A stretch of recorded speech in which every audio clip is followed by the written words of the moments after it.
आज आपण नाश्त्याला पराठा बनवू. त्यासाठी बघा एक वाटी मी गव्हाची कणिक घेतली, त्याच्यामध्ये 1 चमचा बेसन पीठ घालते. आता चवीपुरतं मीठ घातलं आणि 2 चमचे तेल घातलं. हे बघा 2 चमचे तेल घातलं आणि ते मिक्स करून घेते आणि नंतर थोडं थोडं पाणी टाकून त्याचा गोळा बनवून घेते.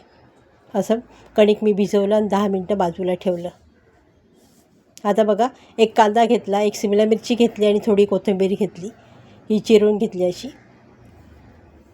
त्यामध्ये आता मी 1 चमचा लाल तिखट घालते,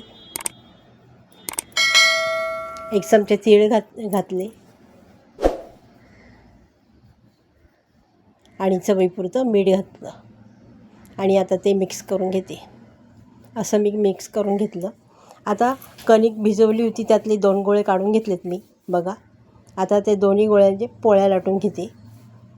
बघा एक गोळा घेतला मी आणि त्याची पोळी लाटली, दुसऱ्याची पण पोळी लाटली.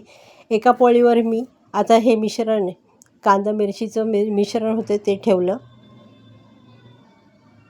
हे बघा आणि त्यावर दुसरी पोळी टाकून घेतली बघा अशी आणि आता ती प्रेस केली अशी बाजूने सगळीकडे आणि पीठ लावून ती लाटून घेतली.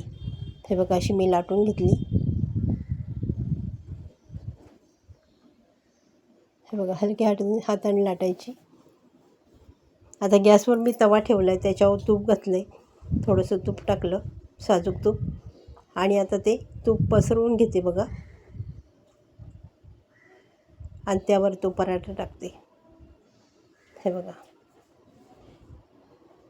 आता वरच्या बाजूने मी असं तूप लावून घेते. गॅसची फ्लेम एकदम लो ठेवली मी